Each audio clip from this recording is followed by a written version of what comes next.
Comrades, good evening. Welcome to this latest session in our series on Marx and Marxism, and is it still relevant? The quick answer is yes, we believe it is.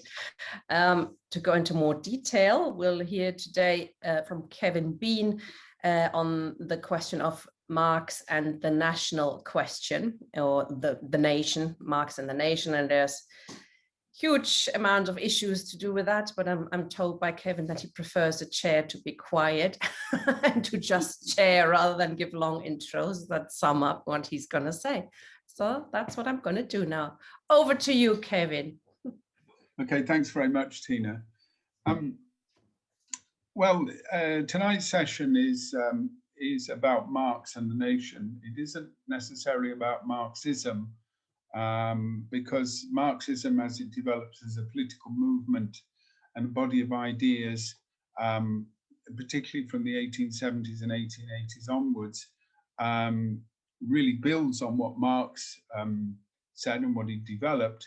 But I think I really want to look at the early origins of this and not deal, for example, with Lenin's ideas on self-determination or the imperialism, which is not fully developed in Marx at all, I think, other than looking at the examples of Ireland and India, but also the debates which are going to become very important for European Marxists, particularly in the Austro-Hungarian Empire, the so-called Austro-Marxism debate. So I will touch on those things, but largely I'm going to focus on Marx's approach towards the nation, and then its related political impact, the national question. First of all, I want to just show you two maps. And if Tina can put up the one for 1848, it's just a useful reminder of a few things. If you can go onto the share screen. Yeah, good. This is a map of Europe in 1848. It helpfully points out the various outbreaks of revolutionary movements throughout Europe. I think rather unfairly, it doesn't include Chartism in Britain, or indeed a movement in Ireland, the Young Ireland movement and the Confederation. But the main feature I want to just draw your attention to is how different that map looks from the contemporary European map. And just to remind ourselves that the Europe that Marx lives in looks very different than our contemporary Europe. So, for example, it's made up of at least 3 empires. It's also a number of countries, as we think of them, don't actually appear on the map. There isn't a Germany, although if you look very carefully, there's an area delineated with red line, the German Confederation, which includes much of contemporary Germany, but also includes Austria, even parts of Croatia and Luxembourg, and areas which are currently in the Czech Republic, and indeed even in Poland. So the other entity, of course, that doesn't exist is Italy.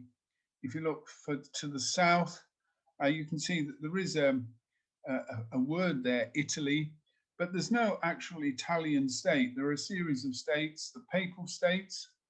Again, just to show you how things have changed, the papacy, the Catholic Church, actually is a territorial power.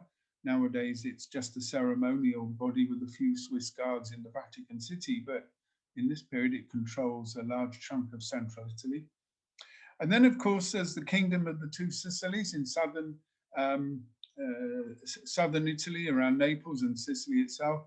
And then there's in northern Italy, there's Piedmont, Savoy, and so on. In other words, this map looks very different from a contemporary map of Europe.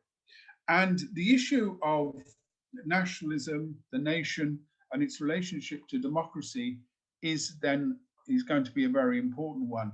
And just to see how national movements have become significant if we just turn to the second map, which is Europe in 1914, if we could just have that one up, please.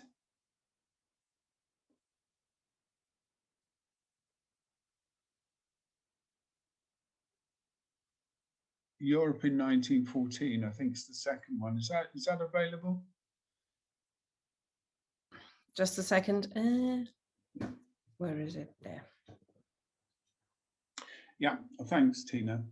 And there we can see, again, a considerably different map, and in particular, the consolidation of a number of the territories, particularly the areas in Germany, into a German empire, and then the creation of an Italian state.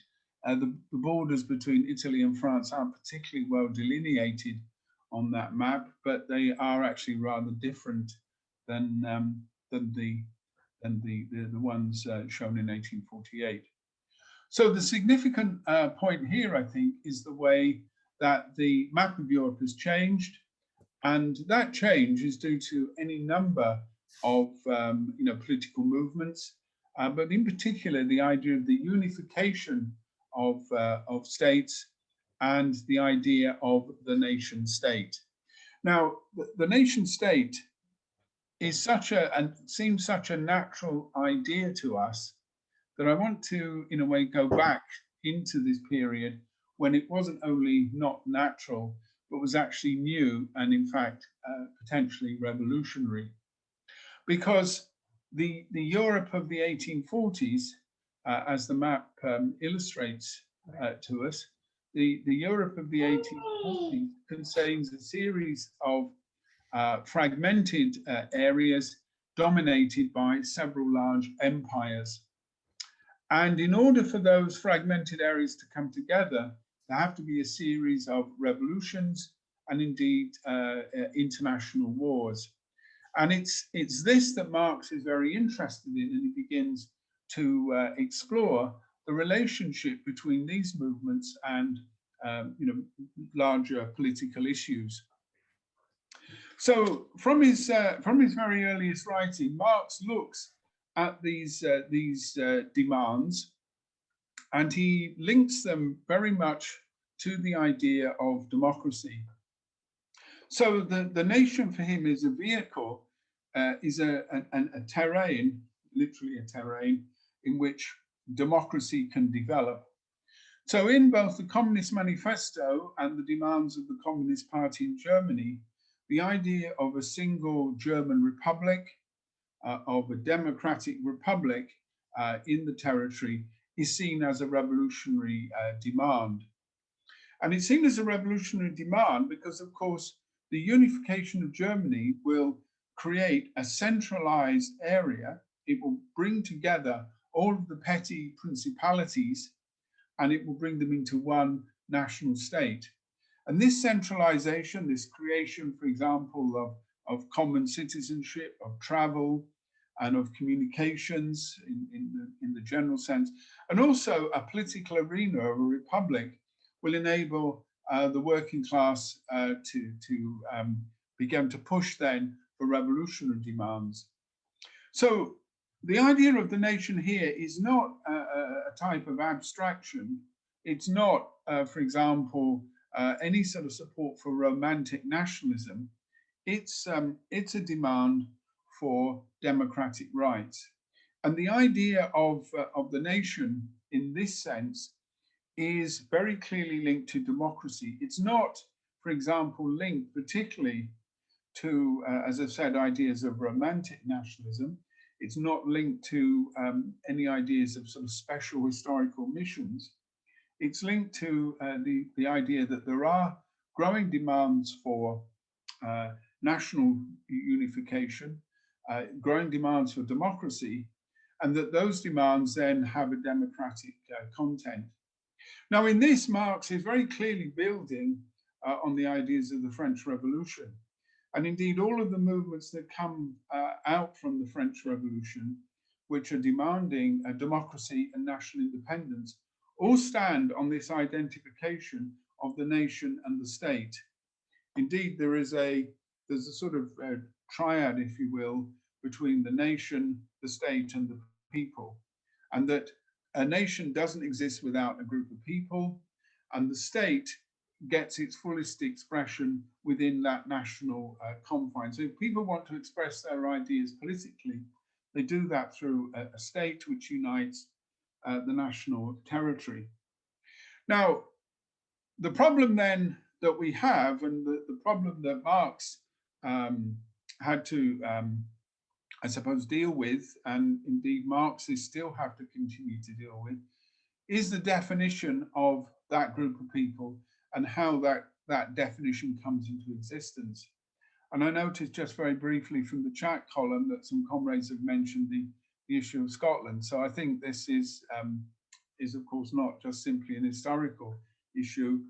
These are, very clearly current issues as well.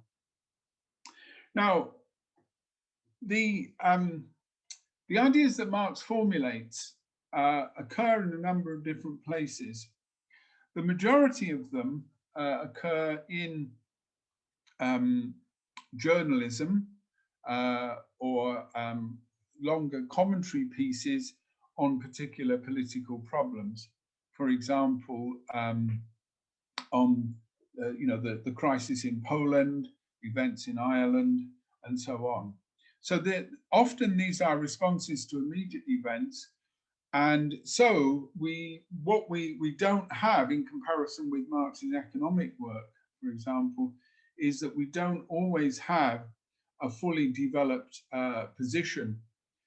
Although that's not to say that all that Marx and Engels did was to just sort of dash off a few articles and commentary, because from their very earliest writings, such as in the book The German Ideology, or in the Poverty of Philosophy, there's quite a few references to how the nation stands in relation to political demands. I suppose also there is this other tension in Marxism, which will come up much more, I think, in Austro-Marxism and in the attempts to separate cultural demands and linguistic demands from political demands from the 1880s and the 1890s. And this is the tension between ideas of particularism, of, for example, the particular interests and the particular demands of a group, whether it be a class or a nationality or whatever, and then the universal project of Marxism, which is to talk about universal human emancipation. So put very simply, of course, if Marx and Marxists are in favor of universal human emancipation, and that they see the genuine, the real universal class, the proletariat, then nationalism, which sets one group against another group defined by a particular territory, can in fact be a particularism that gets in the way of that. So if we look at it in that way, we can see that there are problems. Does Marx, or do Marxists simply say that that the working class has no nation, and to paraphrase the Communist Manifesto, and therefore any sort of national demands are a distraction, that indeed in creating this abstraction of the nation in which unites the landowner, the bourgeoisie, the proletariat and the peasantry, all under this label of nationalism, that is in a sense a distraction. Now, this again is going to be an issue for later Marxists, particularly in those parts of Europe where the national question and the idea of national independence is very important. Rosa Luxemburg, for example, is very clearly involved in these sorts of debates in Poland, in and around the questions of Polish independence. So what is a tension in Marxism is clearly there from the beginning. And it's one, I think, which can be perhaps understood in terms of what we might think of the contingent and the contextual. And that's why I want, again, to go to think back to those maps that I showed you and to show you the nature of that Europe that Marx is living in. It's a Europe which is industrializing, particularly in certain parts of Germany, France, Belgium, obviously Britain. But it's also a Europe which still contains many landowners, peasantry, and in which industrialization and modern society, modern capitalist society, are still only finding their way. So again, if we look at the map closely, really on a line from, say, Hamburg to Prague and Vienna, on anywhere east of that line, could be considered in many ways to have elements of feudalism, to have quite backward social relations. And indeed, the further east we go, we would still find, for example, serfdom in the Russian Empire. We would find great landed estates in Prussia, in the Austrian Empire, and then, of course, down into the Balkans in the Ottoman Empire, other forms of oppression and landholding. So Marx has a perspective that there will be bourgeois revolutions, very much following the model of the French Revolution, and that those revolutions will create democratic states. They will usher in the conditions for political development and indeed industrial development as well. So his perspective on the eve of 1848 is of a series of bourgeois revolutions, and indeed this is what happens. Again, the little explosions throughout the map show that. So the national demands within this could abstractly be seen as maybe a diversion, but Marx believes that those national demands, national democratic demands, will be historically progressive. He does argue, for example, that the demand for a united Germany will take Germany forward. It will take democracy forward in Germany. It will take the working class forward in Germany. But there's another element in Marx's support for demands for national independence, which we also have to consider. And that, of course, is the presence of empires. Because, of course, within all of those empires that we see there are many different nationalities.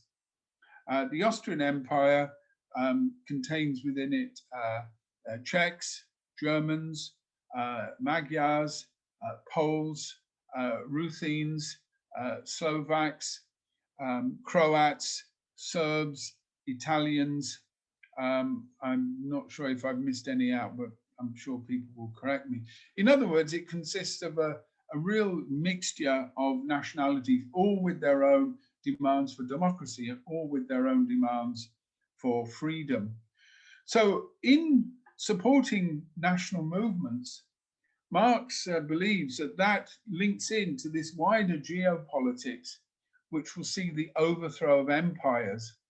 In other words, supporting the demand for Polish independence will be a shattering blow, he thinks, to the dominance of the conservative empires, so that supporting, say, a particular national movement, and the Polish movement was one which had been very strong in the 19th century. There'd been a series of risings, 1830, and of course there was going to be a major one in 1863, which indirectly aids the creation of the First International.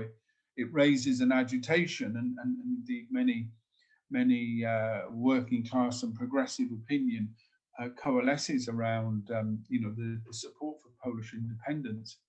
So for Marx, the national movements are linked to a struggle against these reactionary empires, and the three empires of Russia, Austria, and the reactionary states, and then Prussia isn't yet an empire, but those three states partitioned Poland in various stages in the late 18th century. And of course, in the early 19th century, they form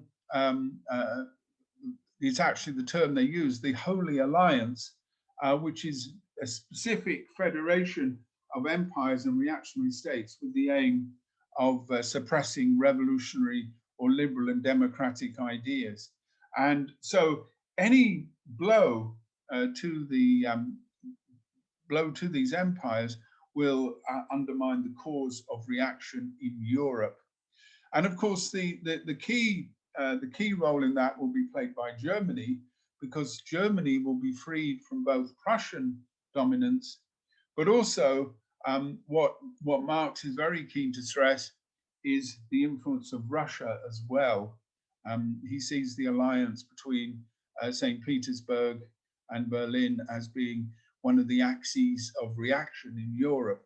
And if we draw that line then down to Vienna as well, then we've got what in a later period they would call an axis of evil, an axis of counter-revolution.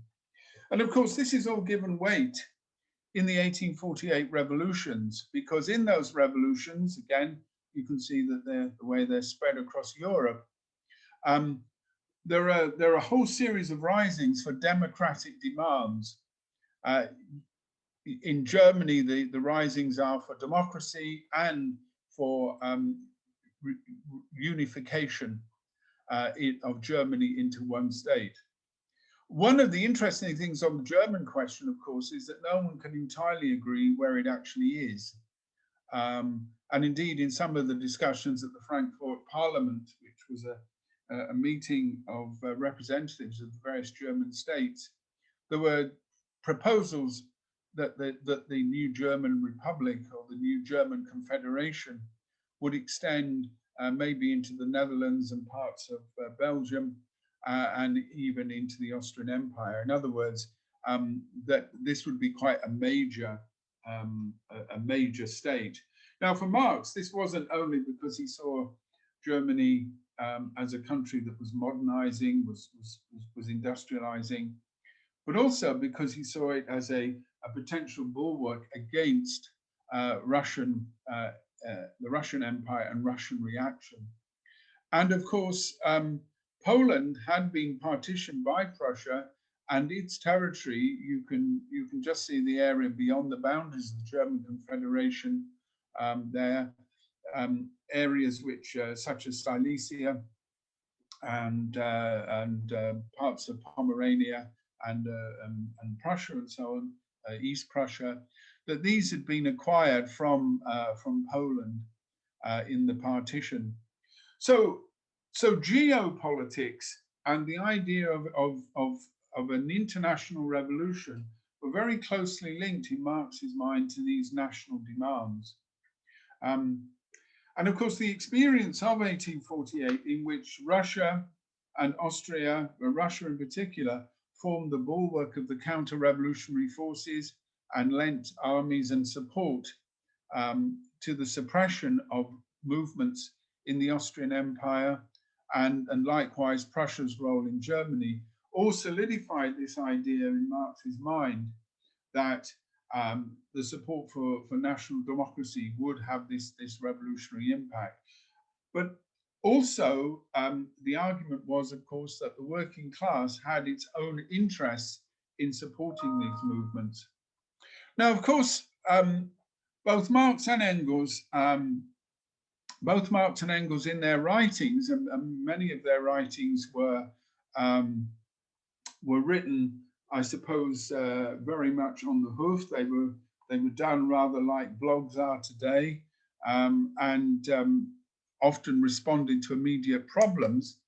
But Marx and Engels in 1848 did not give complete and full support to all national movements, and this has led to considerable controversy. And I will put up on the reading list some of the debates around this. This comes from Engels, particularly his reference to a number of the national movements and the role of various national minorities in the Austrian Empire. And in some of those movements, certain groups often sided with the Austrian emperor and would in fact support counter-revolutionary forces. And this, of course, reflects their own differing national interests. For example, there were certain groups in the Hungarian section of the empire, which had historically had certain privileges within that area. Croats are particularly important here. So they supported the status quo. And indeed, they were given a degree, they were given some concessions in terms of their national position. They were given these concessions in return for supporting the counter-revolution.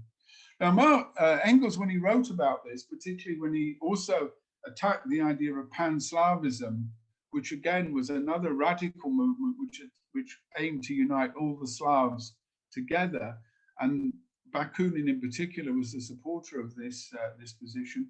He argued against both of those movements on the grounds that they were counter-revolutionary.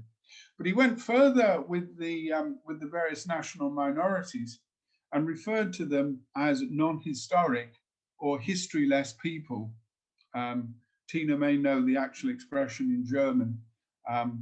But the important point, I think, here is that Engels is looking at these national groups in a contingent and a contemporary context, and he's arguing that to support their demands would, in the situation of 1848, be counter-revolutionary. So when we're talking about support for national movements, Marx and Engels are both, I think, looking at them in this contingent sense.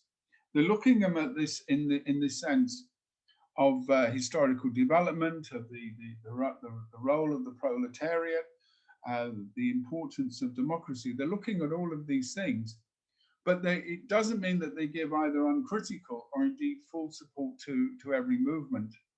Now, the use of the term non-historic, I think, is interesting because it can reflect, as some critics have suggested, a certain amount of what we might call great German chauvinism, and arguments that groups like the Czechs have no historical viability. And this discussion of viability, I think, is an interesting discussion because it doesn't deny the existence of nationality. It doesn't deny that, for example, there are a group of people who consider themselves Czech, who speak Czech, and have a number of cultural and linguistics and other things in common. So that in that sense, they do have the characteristics of a nation.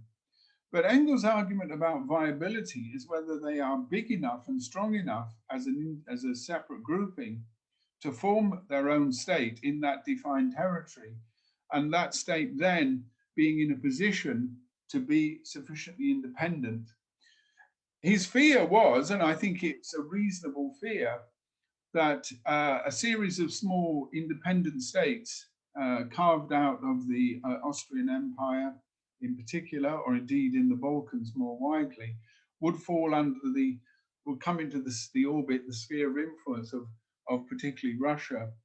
And so the argument about viability, I think, is as much about political viability as any sort of disparagement of their role.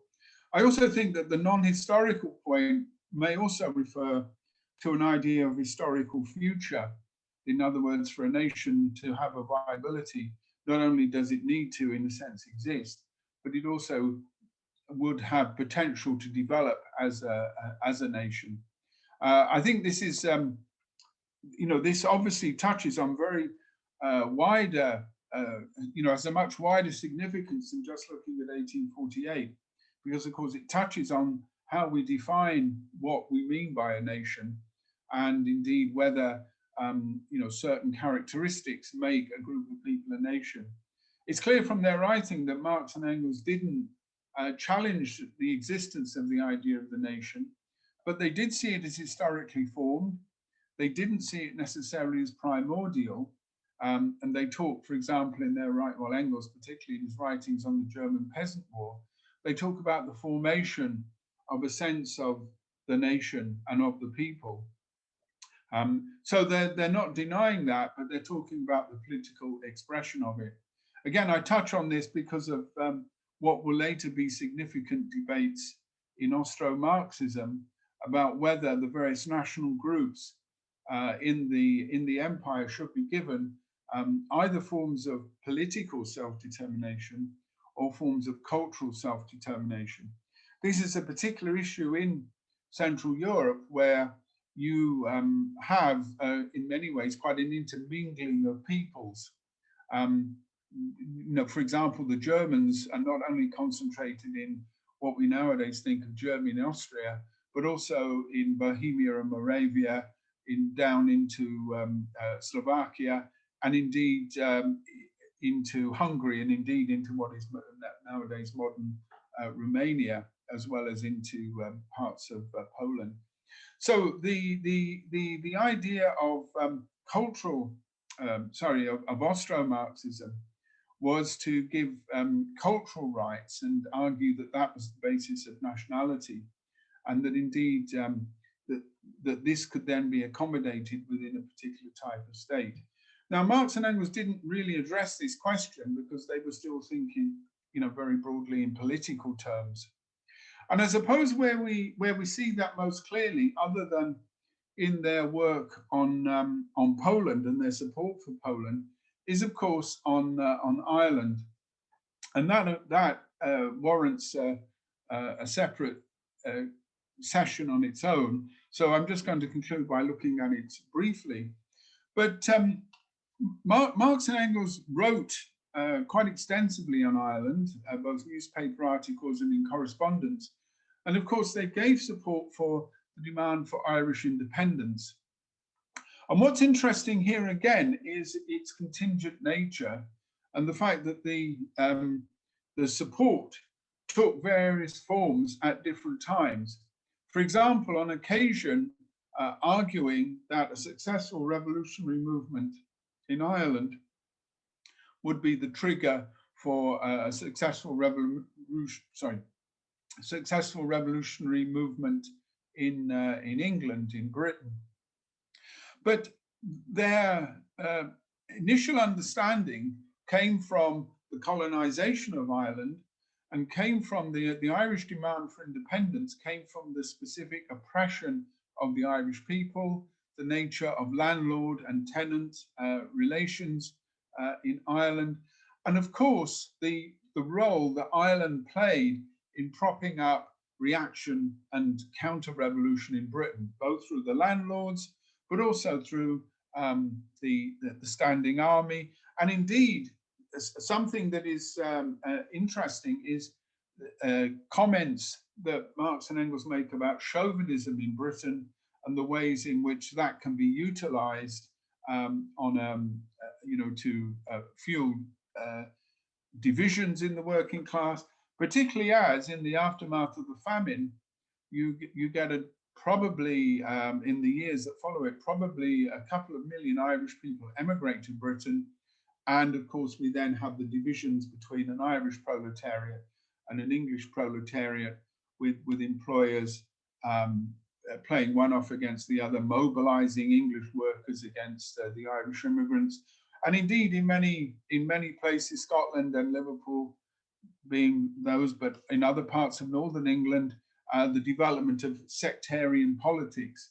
So again, Marx was interpreting a very current political situation. And in supporting the demand for Irish independence, he also linked the support for Irish independence to the issue of what the workers and what the democratic movement of the oppressing country should do. And that was, of course, to give full support to the oppressed group of workers, to give full support to the oppressed nation. Because, of course, in the famous phrase that a nation that oppresses another can never truly be free. And that isn't just a sort of moral stance. It isn't just a case of saying that somehow oppression taints us. It's actually the idea that the oppression of one nation, the oppression by one nation of another, can have serious political impacts and can strengthen reaction and anti-democracy at home. And I think the example of Ireland and the way that Ireland formed that bulwark of reaction, and indeed we can see that with the partition of Ireland and the nature of unionism, Ulster unionism, as being a bulwark to reaction within Britain as a whole. That has a particular relevance. But of course, Marx and Engels, perhaps more importantly, because these developments occurred after Marx's death, also had a sufficiently flexible tactical position to argue that the independence of Ireland would be historically progressive, but also the idea of a federal republic or federation between Britain and Ireland, the close ties, close economic and social ties would point towards that. And so this idea of supporting national movements in some instances, of supporting the consolidation of states in others, all I think relates to this contingent idea, this idea that the nation and democracy are linked, and that we're talking about furthering the cause of democracy, furthering the cause of revolution, furthering the cause of proletariat. And that may mean that Marx and Engels argue in supporting national movements in some cases and not in others, or supporting the particular form of national movement in some cases and not in others. So, comrades, there's plenty really, I think, to think about there, both because much of Marx and Engels' work was being developed in relation to events which were, rapidly changing, and it was an attempt to apply, I think, their general principles to often quite complex situations. And that, of course, is what we attempt to do today. And it means that simply applying slogans and ideas that are, without any sort of context and without any, way of linking them to the concrete situation can often appear to be abstract. And Marx and Engels' writing on the nation certainly wasn't abstract. It certainly was very much linked to the things that are happening around them.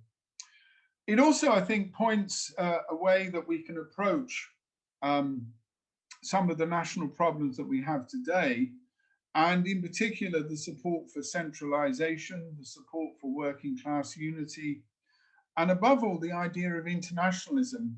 Because, of course, we might think of the nation as being counterposed to international formations. And indeed, if we think of internationalism as universal and the nation as particularist, that that can certainly be a danger. But I think that what Marx is suggesting is that in particular circumstances, those movements can remove the barrier to internationalism. He suggested, for example, that in supporting Polish independence movements or in supporting Irish independence movements, that would remove a level of oppression and would clarify class relations. His writings on Ireland were very sharply critical of established Irish politicians such as Daniel O'Connell and of liberal opponents of British rule.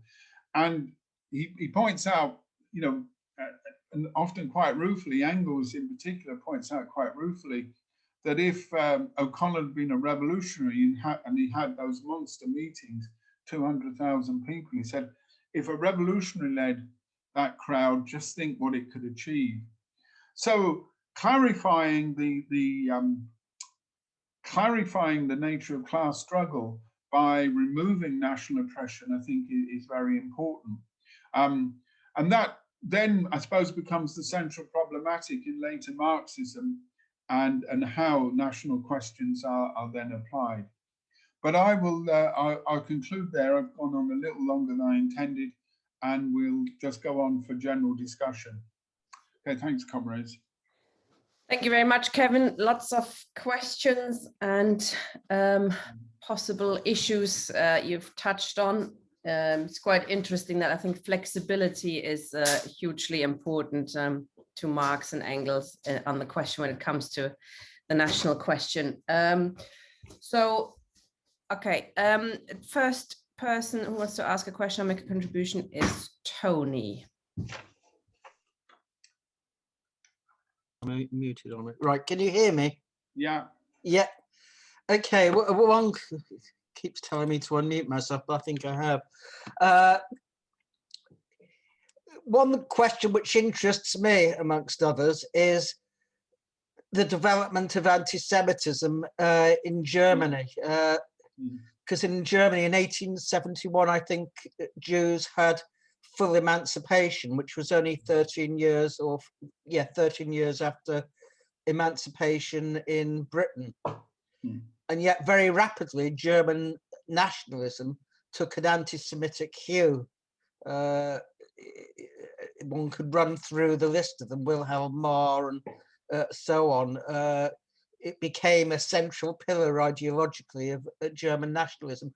Why do you think that is? Because my own interpretation is it both borrowed from the memory of feudal anti-Semitism and was also a consequence of frustrated imperialism, because German nationalism looked eastwards in terms of Eastern Europe as its breadbasket and its empire. Would you agree with that? And if not, why? The second thing is German settlers or Germans, you've mentioned Germans settled throughout Europe. I'm no expert in the history of Prussia, which was a kind of Israel of its time almost. And many historians have made just that comparison. It's not simply flippant. Were they there as settlers? Did they see themselves as settlers, bearing in mind the role that Germans played in, for instance, the Sudeten crisis, where they destroyed, in essence, the Czech state? In Hungary, which you mentioned, the Swabians were the most pro-Nazi element. In fact, they really perpetrated the Hungarian Holocaust because they were prominent amongst the Hungarian gendarmes, the militias, the kind of armed police. And of course, they were transferred. I mean, there was mass expulsions after 1945 as a result of that. Do you see them as, in essence, settler colonials in Eastern Europe? So that's really two questions. Sorry about that. Thank you, Tony. Kevin, I'm going to ask a few more people to come in. Yeah, is that right? Yeah, that's fine. Yeah. Okay. And in response to Tony, I thought I mentioned my own family is were Germans who were sent to Hungary to settle there and make it nice and German. And my granny still tells me they put a lovely swastika on the side of the hill, and you could see for miles, and all the Hungarians didn't like it much. That's right. They were very like German enclaves, basically, to spread German. Sorry, Tina. I'm going to just use the privilege there. Were they Volksdeutsche, or were they sent actually from Germany? They were sent from Germany, yes, right. In the, I think, 18th century by the. Oh yeah, sorry. So that would mean that they were technically Volksdeutsche. Sorry, I'm. All right. Okay. Sorry. I'm using Nazi terminology. That right. Okay. Yeah. And then they were sent back to Germany, and that was a terrible injustice. Yeah. Okay. Matthew is next. Thank you. Hi, comrades. Yeah, there's a lot in this. I think there's a series of things. I mean, you know, obviously you look at a series of issues, between what was obviously in Marx's day and later, in which there were serious questions of national liberation. The fact that Poland didn't exist, or well, was erased from the map in the 1790s. Until 1918, and then of course has been moved around on the map. Actually, of course, Stalin moved it 200 by the drawing of a pen, essentially 200 miles to the west. I mean, for instance, as I was talking to Kevin earlier today, Wrocław, which of course was Breslau, was not actually a Polish city hadn't been a Polish city since I think the 13th century, until 1945. When it was, and is actually, I haven't spent some time there. It was actually quite a considerable chunk of the cultural capital of Breslau, including of Wrocław, sorry, including the university. It was actually physically transplanted from Lvov, in which the Poles were expelled from Lvov and told to go to Wrocław.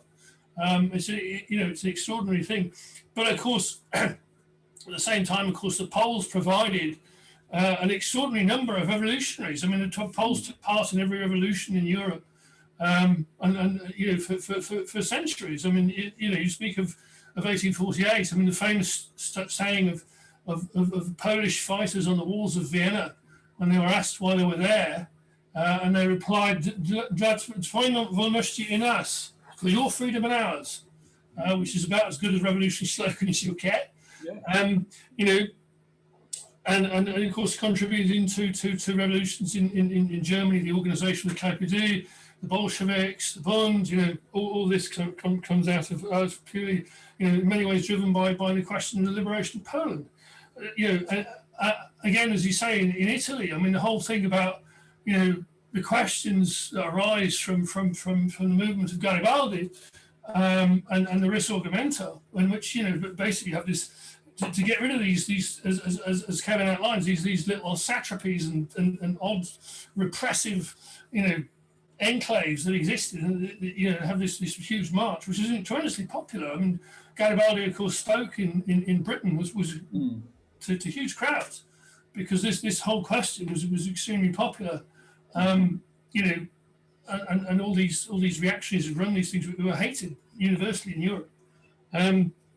Again, and of course in Ireland, of course, is known as well. I mean, in terms of the repression and the question. I mean, purely also, of course, as Marx is correct in saying, that this is critical to any social advance in Britain. A nation which oppresses another cannot itself be free. I mean, this is seems to me pretty much a given, or should be. And therefore, really, unless Britain only disentangles itself from Ireland, that it cannot actually move itself forward. It's one of these sort of things that has to happen. But I think that what you also have now, what's actually happening now, is a different kind of nationalism. And I consider refer this to what's going on in Scotland and Catalonia and so on and so forth, where you have bits of actual imperialist countries seeking to remove themselves from arrangements which have been existent for centuries, and which of course have done the populations, and particularly the ruling classes of these particular parts of countries, extremely well. They've run empires. In the case of Britain, I mean, the Scots, of course, were a chief go-to if you wanted an imperial and a brigade of imperialists, and then you could raise one here very easily, and they made an extraordinary amount of money out of it. Huge amounts, and you only have to walk through the streets of either Glasgow, Edinburgh, or indeed many other Scottish cities, and you can see that. But it arises from the actual degeneration of capitalism itself, that actually what you're getting is now a process of disintegration, and the process, the decline of. I mean, again, you talk about sectarian politics. I mean, what runs through the city of Glasgow, like us, really from its start, is sectarianism. And actually, of course, it's actually the Catholic Irish working class which establishes and provides the support for the Labour Party, and much of the support for the Communist Party as well.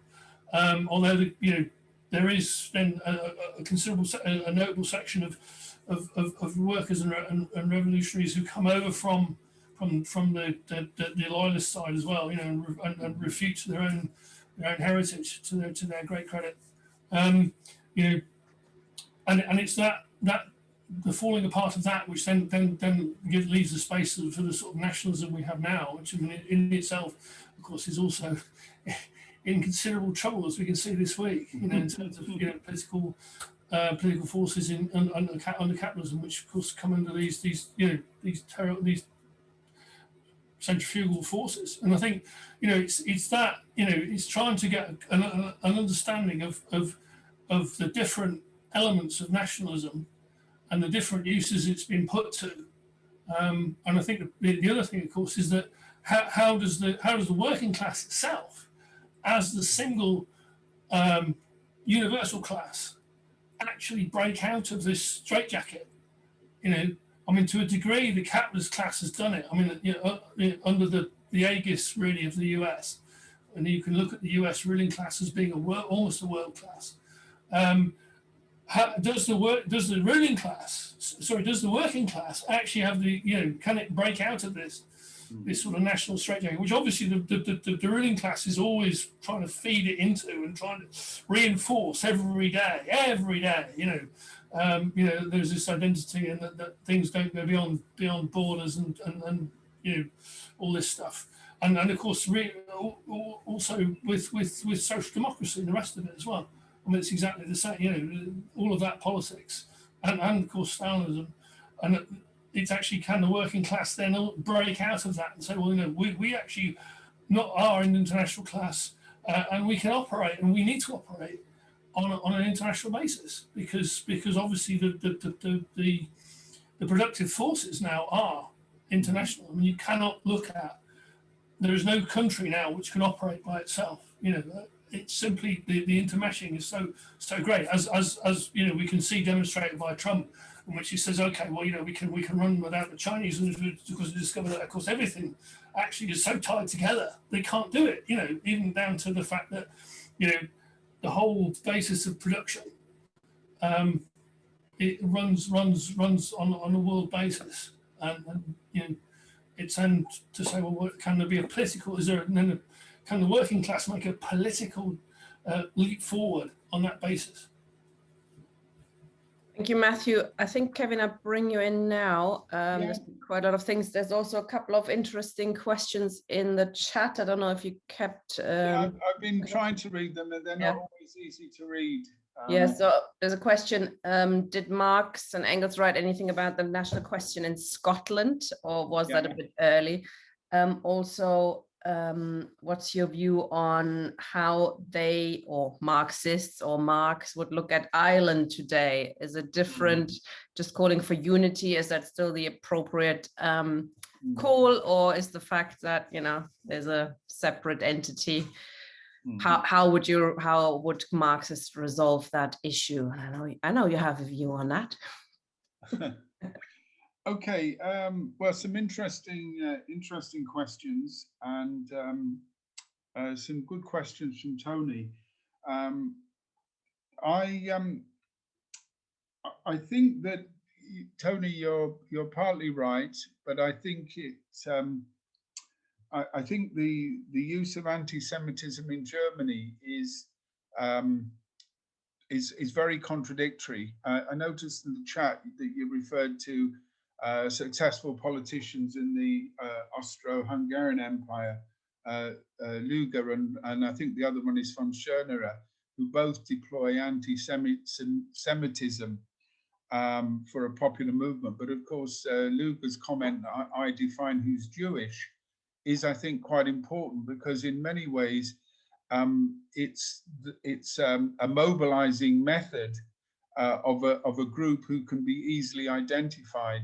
I'm just currently reading an autobiography of Stefan Zweig, an Austrian Jewish writer, who talks about his life of the Jewish community in Vienna in the late 19th century, and he describes the way that they are, in a sense, emancipated, and they're clearly, part of Austrian society, but also they can, on occasion, be identified for political purposes.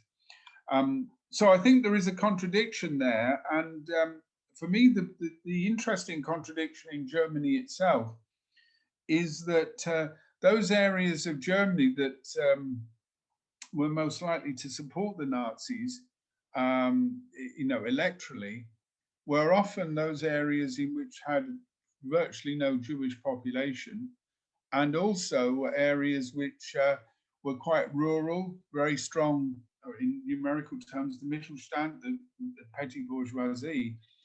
And it's rather like the phenomenon of the witch trials, and also earlier anti-Semitism at the time of the Reformation. It seems to be a sort of almost inverted form of modernism, modernization. It seems almost that when these issues sort of fade as a real force, that they, in a sense, come back with more virulence.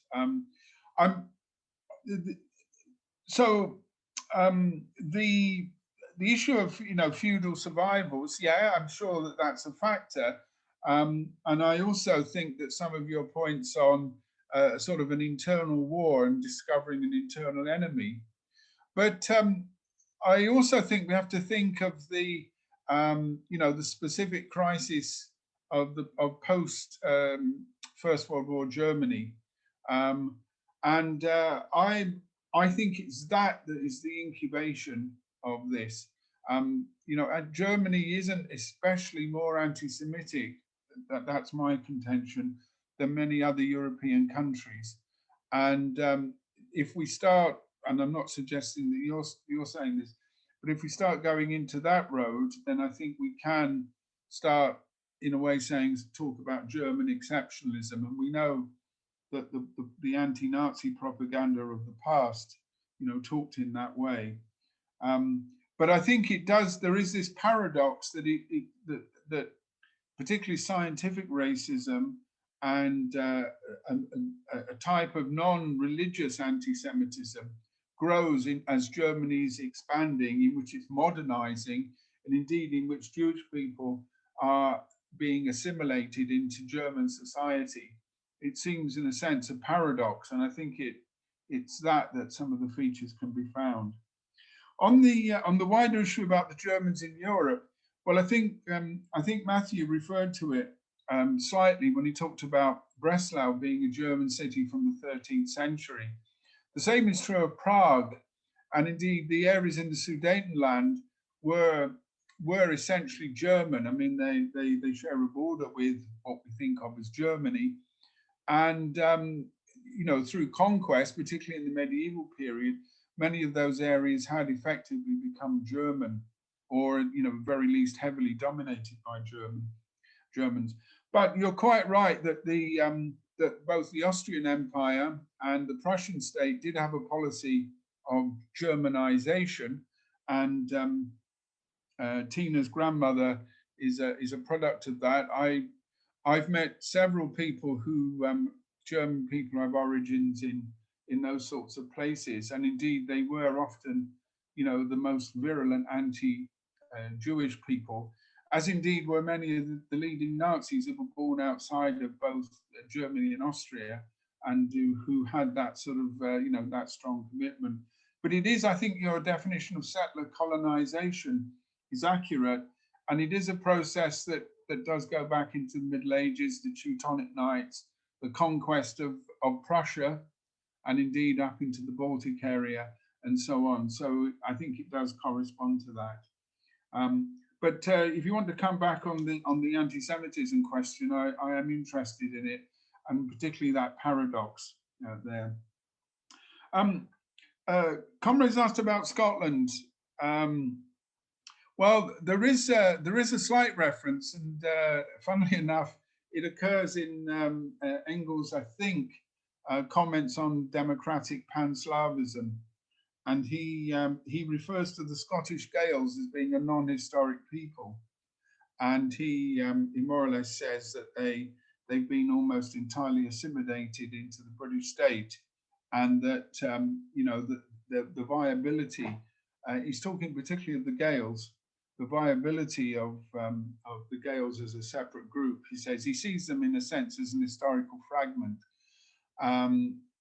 As I think there are also some references as well in the 1880s to the Land League movement, but I've yet to come across a specific reference or support for Scottish independence.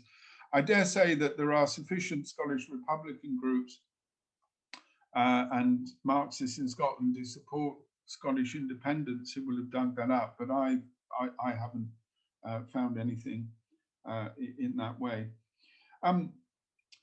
I think Matthew's point about internationalism is really very important, because this, of course, is the real starting point for what Marx and Engels are talking about. And they still, when they're writing in the 1840s, they still see the proletariat as the universal class and believe that capitalism will sweep away many of the national divisions, and that you will have revolutions which may begin on a national basis, but will then spread internationally. So that is their perspective, and much of their opposition to the empires, and much of their support for the Polish movement is as a way of furthering that, of weakening counter-revolution. So when they are supporting movements, they're doing so in an international context. It isn't that they, for example, support Irish independence. They support Irish independence in a particular context, and likewise with Poland as well. And indeed, their support for Germany and their support for German reunification also has that particular context. It's not a sort of German nationalism, although Engels, with his reference to the non-historic peoples, has often been accused of that.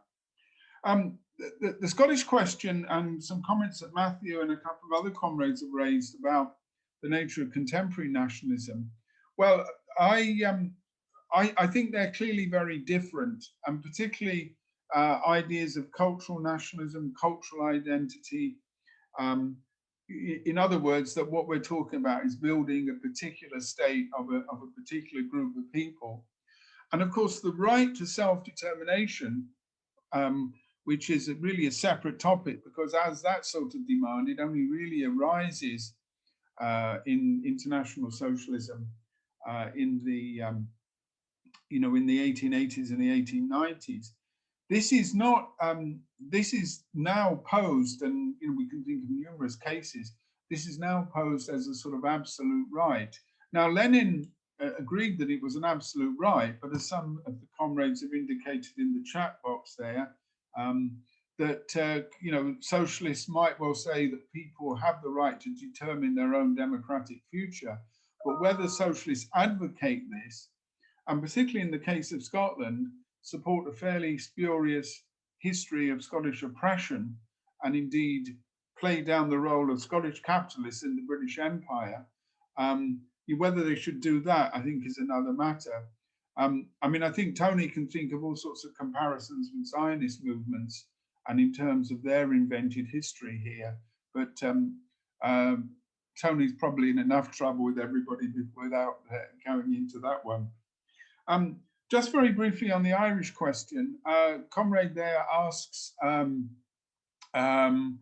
he says, would Marx, if he was alive today, support reunification? And he makes a comment that there's been an independent southern state for 100 years, and we haven't sort of progressed to workers' control. Well, I think the Irish question is one which is indissolubly linked to Britain, and I think that in many ways the solutions of reunification, the democratic reunification, which is sort of posed by a number of developments, the implications of Brexit, the question of Scottish independence, I would say that Irish reunification still remains a democratic demand, and if anything, given contemporary political developments, it still remains a progressive one, particularly as the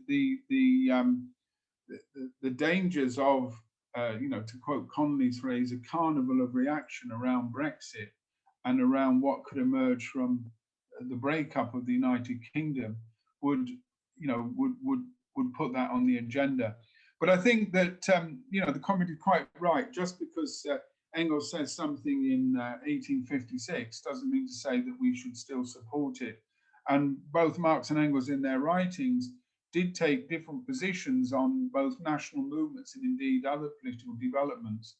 But I would still suggest that the democratic demand for Irish reunification, is one that Marxists should support. Not a border poll, and not a solution that is by governments and so on, you know, ruling from above, but one which involves the Irish people as a whole. But I think that's, you know, that is, as I say, another question, and maybe one that we should return to, you know, in the context of what's going to unfold in Ireland, North and South, in the next couple of years. Thanks, Kevin. Steve Freeman is next. I think I'm on. Thank you. Thank you, Tina. Have I unmuted myself? I think I have unmuted myself. Okay. I've got 3 comments to make. One is coming from just a comment about Germany, from follow up on what Tony said. Then one about Ireland, and then one about Scotland. So we'll go all 3 of those. So the first one on Germany, I think you have to take into account that Germany wasn't unified in 1848 by a democratic revolution. The democratic revolution was defeated. There wasn't a German republic in 1848. In fact, Germany was unified by Prussian militaristic bureaucracy. It was unified from above. And therefore, anti-Semitism, if you go back to that, you've got the old order in Germany taking that power, has an inbuilt, because you might have imagined a democratic revolution might have purged some of the anti-Semitism from German culture, etc. But what happened was you have a bureaucracy, a bit like the Tsarist bureaucracy. The Tsarist bureaucracy maintained anti-Semitism because it helped to keep it in power. So I would suggest, although I don't know, that it's the fact that Germany was unified by blood and iron, by Bismarck from above, that it had an interest in letting anti-Semitism continue, as it were, because it could always be useful for the Prussian monarchy to keep itself in power. And you're right what Kevin said. It didn't really kick off until the Weimar Republic, till that came about, and so on, as a political force with fascism. So I'm not saying that's a full story, but I think it's part of the understanding. It's a counter-revolution, German unification. It was a defeat of the democratic movement. Okay, secondly, about Ireland. So I think Kevin's made all the key points about Ireland, but I want to just stress some of those points. I'm not really saying anything particularly new, but I think about the key thing about their approach to this was to see it, first of all, as an international question. And they always approach it from the angle of getting people closer together. The aim of, even if they supported independence for states, they did it from the angle that they wanted people to be closer. It was always internationalist in their approach. So when they looked at the national question, they saw it as a European question. Hence, it wasn't just about Poland, it was about Russia, as you already said. It wasn't just about Ireland, it was also about England, because they were looking at the wider context.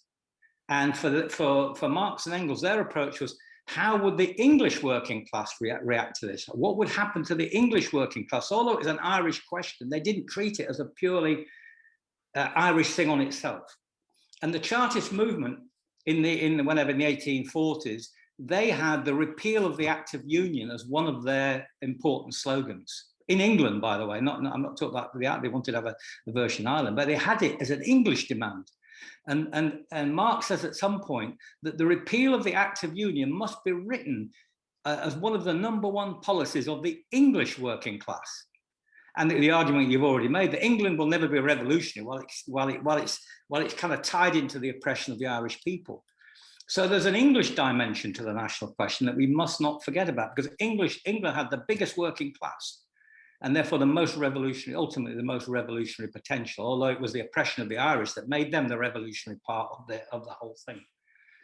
So they wanted to get rid of the to the union. My position is also anti-unionist, not just in relation to Ireland, but also in relation to Scotland and Wales, because I think that's also relevant for us today.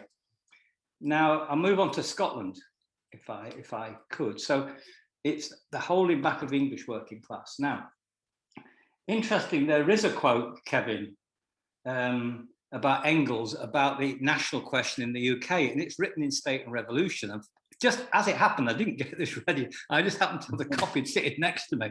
And because it's burnt in my brain, I could go back to the page where it was. But I want to read it out because it's very relevant. It's very important, I think.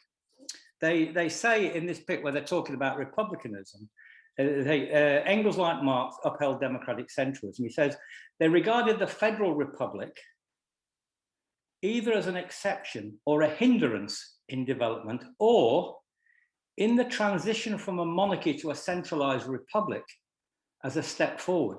So a federal republic could be a step forward if you had a monarchy. Okay, that's what they say. Mm-hmm. And they say that although Marx and Engels didn't like federal republics much, this was an exceptional case. Mm-hmm. And then they say further on, and this is Lenin saying, it says, even in regard to Britain, where geographical conditions, a common language, and a history of many centuries seems to have put an end to the national question. And he says, he's not just talking about Ireland here, in the separate small divisions of the country, those separate small divisions have got to be Wales and Scotland. Even in regard to that country, Engels reckoned with the plain fact, he reckoned it was obvious that the national question was not yet a thing of the past, and recognized in consequence that a federal republic would be a step forward. So they're making a prediction that the national question is going to come back sometime in the future. That's 1880, maybe 100 years later or something. Sometime in the future, from their understanding of how the state works and how political development takes place, how democracy takes place, they reckon it's a fact that there will be a federal republic. Now, we can't say that Engels has been proved wrong by what's going on in Wales and England and Scotland today. And in fact, as you said, there is republicanism developing in Scotland and so on and so forth, and possibly in Wales too, maybe not in England. But you still have to see it as an English question. It's what England is going to do about it and what the English working class is going to do about that. And I'll finish on this point. What Marx thought about Ireland was this, that he wanted a federation between England and Ireland. Mm-hmm. And then he changed his mind. And he said, no, first of all, Ireland's got to become separate. That would be a good thing. And then afterwards, we could have a federation between England and Ireland. So he changed his mind from promoting federalism to promoting Irish independence as a step forward. Because the idea was, let's get divorced, right? And then once we've been divorced, we could have a new marriage. If we divorce properly, not, we'll have a better relationship between nations, and then we can have a different marriage entered into jointly by the partners, as opposed to the bigger partner imposing on the smaller partner and going like that.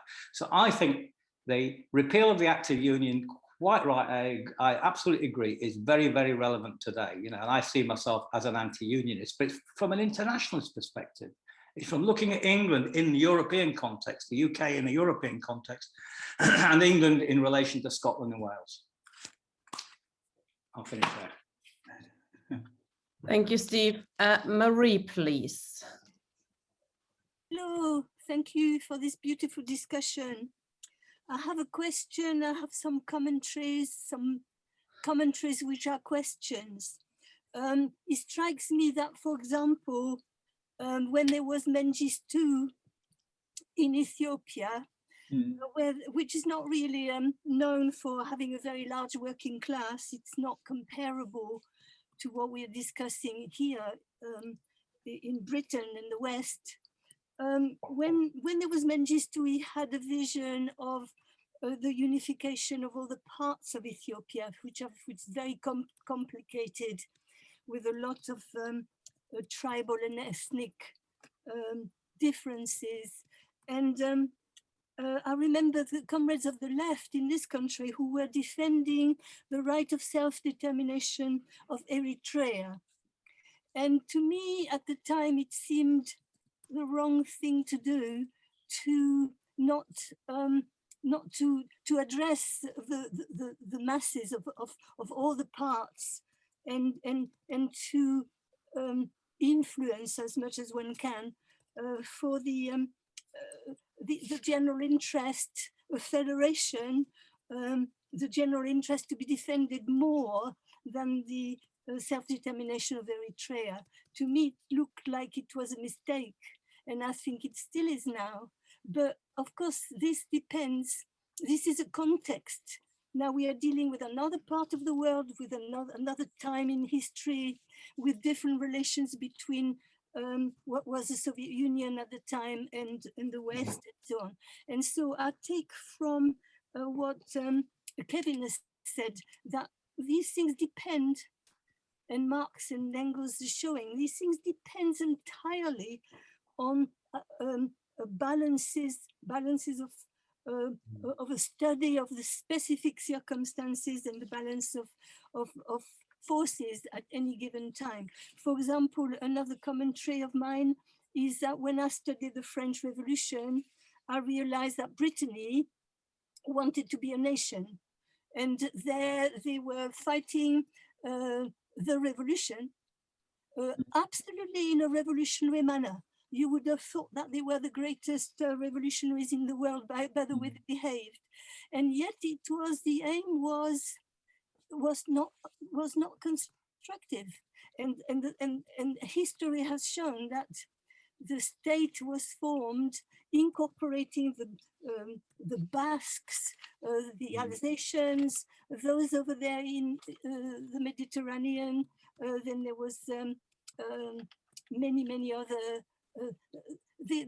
And the Basques still today are demanding their self-determination. And in Catalonia, this insistence on their independence, I think this is again another context, because they are not an exploited and crushed part of Spain. They are quite developed and with a large bourgeoisie and they are not asking for their national independence in the name of any working class. They do not address the working class of the rest of Spain, as far as I know. And this chap who went to Belgium there, he is making friends with the right wing in the Belgian government. So you know, I think one needs to look at these things. I don't have the science of this matter, but it seems to me looking at these things in particular is most important. And then the rest of my intervention is a question. So I have noticed that Ukraine, when there was the breakup of the Soviet Union, that became a nation again. It was a nation, I suppose, and then became a nation again. But as it became a nation and broke from the solidarity with the other republic around, it was pounced upon by the West.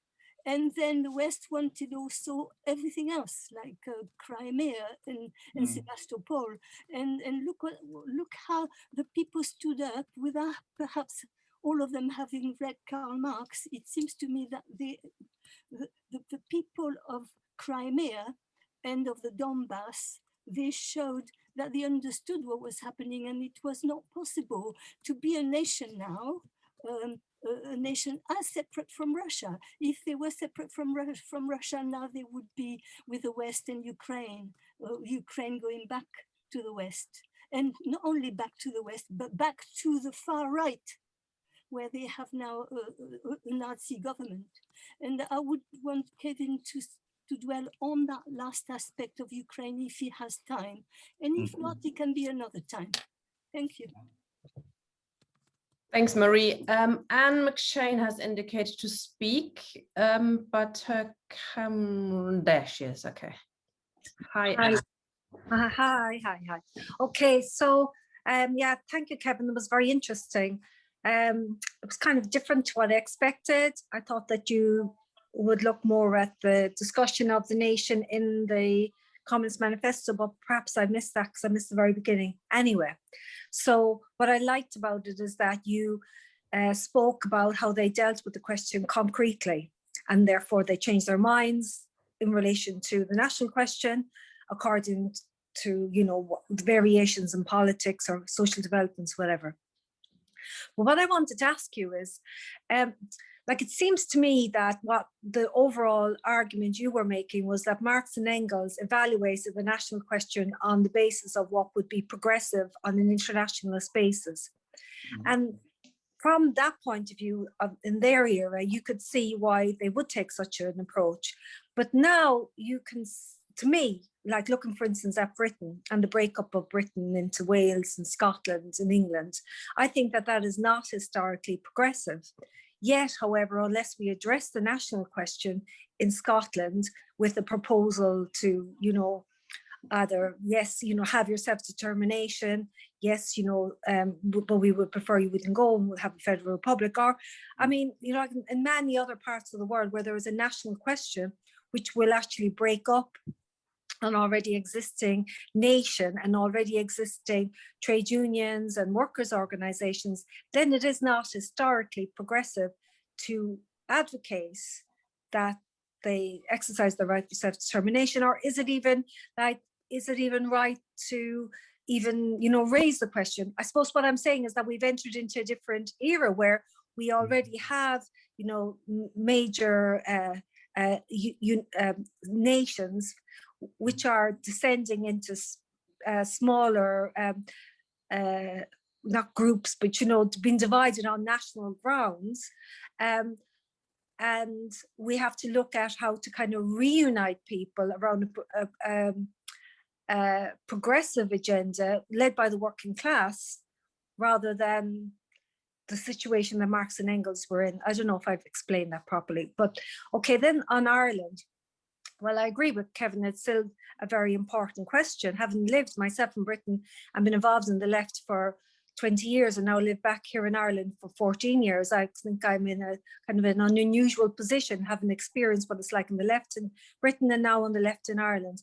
And I think myself that the national question is not only an important question in Ireland, but it's a very important question for the British working class, because I think the British working class, by and large, does not recognise the manner in which the British imperialism has used the methods, first tried in Northern Ireland in order to repress it, in terms of the trial, the non-jury trials and all of these other questions perfected in Northern Ireland and brought to Britain and used on the working class there, criminal justice acts, all of those developments. And also I think that there still is an anti-Irish sentiment in Britain in many respects. And I think you can see this again, obviously with the Conservative government, but like if you read many of the newspapers in Britain, obviously the right wing, but that there is still a kind of an idea that Ireland's a small nation, are kind of half stupid people, troublesome. And I think that that's something that's going to develop more with Brexit, because I think that things are really going to start to happen. And in the north of Ireland, we have the First Minister saying that she, like hinting, like it's like a slight threat been made that maybe there may be a return to war, well, we don't want a war, but we don't want this situation. We're stuck in the middle. We don't want Brexit in the manner it is. We don't want to be divided off from the rest of Britain or the rest of the UK. So I think that that's going to become an issue. So I suppose, yeah, there's so many other questions, but like lastly, I think it would be very interesting to look at the development of the national question of Marxism in the Second International, and then also in the Soviet Union, and then kind of leading to the end of the breakup of the Soviet Union in Eastern Europe and what has happened since, to see whether, what people think, kind of to follow the development through all the way. All right, thanks, Tina. Thanks, Kevin. Thank you, Anne. Okay, there's no other indications, so I think it's time to sum up. Thank you, Kevin. Okay, thanks. Some very good questions and comments, and I think probably another 10 sessions at least there. So I just want to respond to Steve's point and also a comment that Tony made in the chat about anti-Semitism in Germany. In my original notes, Steve, I actually put down nature of the Kaiserreich, but then it got rather lost in my comments. So I think you're right.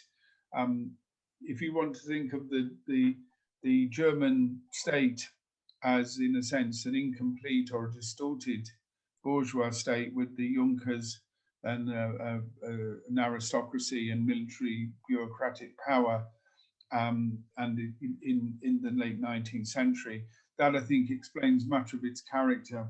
So I think that incomplete revolution, if you want, does explain some of those features. Tony refers in your notes to the sort of nature of anti-Semitism in the Kaiserreich.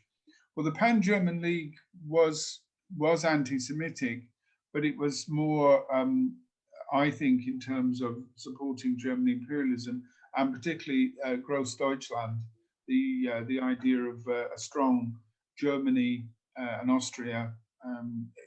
So while it did have that number of members, along with things like the Navy League and the the Agrarian League and so on, I will need to consider it, but I don't think that anti-Semitism was its central driver. It had a sort of everyday anti-Semitism that Bismarck had, but also British politicians and society in general. Whether it was a central mobilizing theme, I think is doubtful, but I'll perhaps return to that in another session. Steve again makes some important historical points, particularly on the importance of the repeal demand in Chartism, although there were many Irish people involved in Chartism, and I'm sure that the demand for the repeal of the Union would have been, very popular with them. And certainly my own very limited local researches in West Yorkshire showed that it was quite a central demand, and which did appeal to Irish workers in many of the towns of that district. So the point of the power of this idea of democracy in the two kingdoms, I think is an important one. On your point about State and Revolution side, I must confess I overlooked that. I must return to State and Revolution then. I suppose one of the things that when you read many of the Marxist classics over the years, you perhaps need to revisit them in the light of contemporary politics. I think that what perhaps is interesting about the national question in Britain is its revival in terms of a decline of British imperialism, and perhaps above all, those features of the British state which held that state together. And I'm thinking not only of the institutions of the state, the public sector, things like the health service, nationalized industries, but obviously things like the armed forces and above all the British Empire. And so I see Scottish nationalism in a way comparable to some of the other nationalisms that we've talked about this evening. So in Catalonia, for example, that these nationalisms are really the products of decline, and that they're the products of the crisis of capitalism, and above all, the failure of the left and the working class movement to offer any real alternative. So when you take a situation like Catalonia, where there was always a strong sense of separation, and indeed under the Republic in the 1930s, under the Generalidad, it had considerable degrees of self-government. But of course, as part of a revolutionary situation, many Catalans saw their place within the wider Spain. So I think that the rise of Catalan nationalism, particularly of its particular character, does have some similarities with Scotland, but it is also similar to those sorts of nationalisms that you get, for example, in Flanders, you get in various regionalist movements, and in other parts of Europe. So if we're going back to the idea of something being historically progressive, then I think that it doesn't fall into that category. But it clearly exists as a movement, and it clearly reflects, the failure of the Spanish state. It reflects opposition to its undemocratic nature, again, the partial democratization after the transition from Francoism and so on. So, there's clearly a movement there which we have to address. And obviously we don't give support to Spanish unionism, we don't give support to repression. And I think, steering between those two lines, supporting the right to self-determination, but not necessarily advocating independence, and indeed advocating the voluntary union of peoples, is really the key there. I remember the situation in Ethiopia and Mengistu, and I think that it is a good example of, again, contextualization of which movements we support or which demands that we support. But I think there is a principle here of opposition to forced unification, and a hostility to demands that national movements be suppressed. So I think that the support for Eritrea, although we would argue for the fullest unity, is supporting the right of secession if necessary is an important demand there. But I think you raise an interesting point, Mary, about the situation in the French Revolution, and particularly the Vendée, because you might well argue that the Vendée was a national movement, and therefore that the Jacobin Republic should not have suppressed it. But this, I think, is where national demands and maybe the contextualization of what is historically progressive. If the revolution is under threat from counter-revolutionary forms, and in a way the Vendée is a sort of pre-national movement, it's clearly based on the Bretons, it does draw some strength from the Breton self-identification, but it's clearly in support of the monarchy and the Jacobin idea of the single indivisible republic, which is very important for Marxists and the Marxist tradition. I think that is a good example of what we think of as a contingent demand, or sorry, a contingent support for that republic, and indeed the support for the suppression of counter-revolution.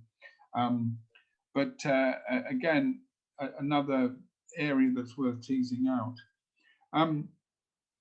Just in reference to Anne's comment, I did begin with the point in the Communist Manifesto about the workers having no country, and about the reference to internationalism. And I talked about, above all, the idea that Marx and Engles were imposing these demands at this time, proposing them as democratic demands, and so that the nation was a terrain in which democracy could develop.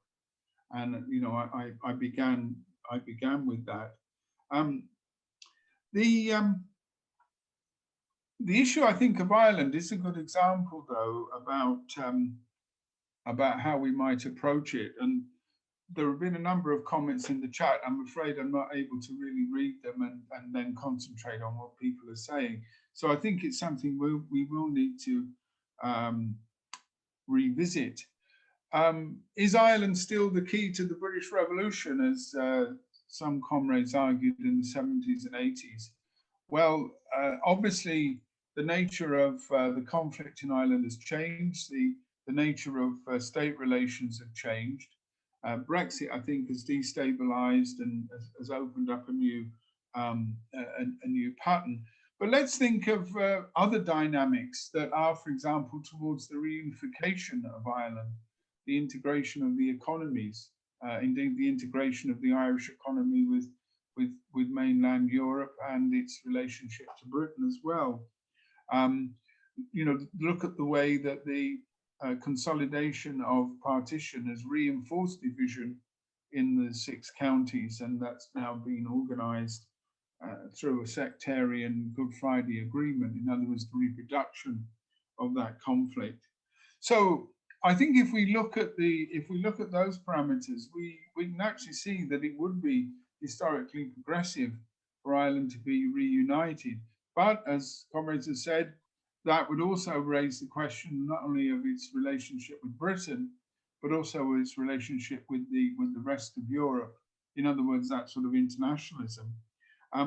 I don't think that the national question is posed in the same way. One, because there's no movement of the character that existed in the 20s or in the 1880s. But it's very clear that it's not particularly historically progressive to maintain partition, or indeed to maintain the sectarian framework in Northern Ireland. And so I think we look at it in that context. We also need to look at the force that's going to carry out the reunification of Ireland. that it won't be through a border poll, it won't be through some finagling involving the British and Irish governments, it won't be some sort of Good Friday Agreement Mark II. So again, these are real political questions, and the banner of the Irish working class should be for reunification, but on a democratic basis, not simply as an agreement from above.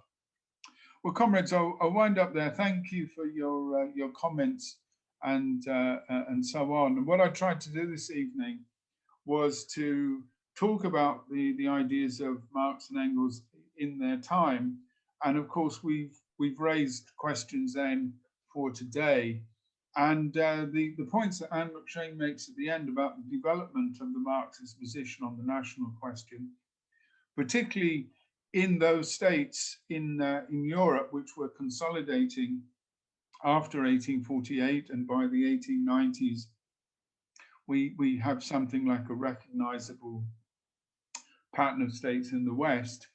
But the national question still remains an important issue, and will remain an important issue in Austria-Hungary, and of course is going to be an important revolutionary factor in the years after the First World War. So the development of the Marxist position on that, and in particular this idea of progressive internationalism, I think is one that we need to look at. But we do also need to be aware that we're in the era of capitalist decline, the era of transition, and in which all sorts of forms are in decay. And that means that the national question will revive, will take on these forms. Scottish nationalism, Catalan nationalism, Flemish nationalism are all examples of this. And it's in that era of decline that to quote Gramsci, the morbid symptoms return. So I think the working class has to look at what is historically progressive, not to side with the oppressive centralizing states. On the other hand, to recognize that centralization and the fraternity between peoples and international revolution is the only way forward. And of course, the works of Marx and Engels point us towards ways in which we can understand that and develop our own politics. But thanks, comrades. I enjoyed questions and comments. Thank you very much, Kevin. Fascinating as always.